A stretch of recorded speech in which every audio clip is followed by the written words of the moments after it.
नमस्कार मित्रांनो, कलासृष्टीतून यावेळी अत्यंत वाईट बातमी समोर आली आहे। कारण माझ्या नवऱ्याची बायको फेम अभिनेत्याचा मृत्यू झाला आहे। तर चला जाणून घेऊया काय आहे सविस्तर माहिती। तत्पूर्वी फिल्मी बायोग्राफी या यूट्यूब चॅनलला नक्की सबस्क्राइब करा। माझ्या नवऱ्याची बायको मालिकेतील अभिनेता विजय वीर यांचे निधन झाले आहे। विजय वीर हे गुलमोहर सोसायटीतील वॉचमॅनची भूमिका साकारत प्रेक्षकांचे भरभरून मनोरंजन करत होते। रात्री त्यांना हृदयविकाराचा तीव्र झटका आला आणि जागीच मृत्यू झाला आहे।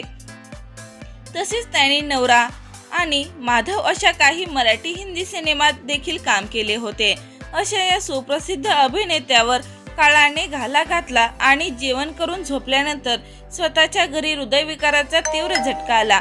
तेव्हा त्यांना तातडीने रुग्णालयात नेले असून डॉक्टरांनी मृत घोषित केले आहे। तर यांच्या निधनाने प्रेक्षकांना मोठा धक्का बसला आहे।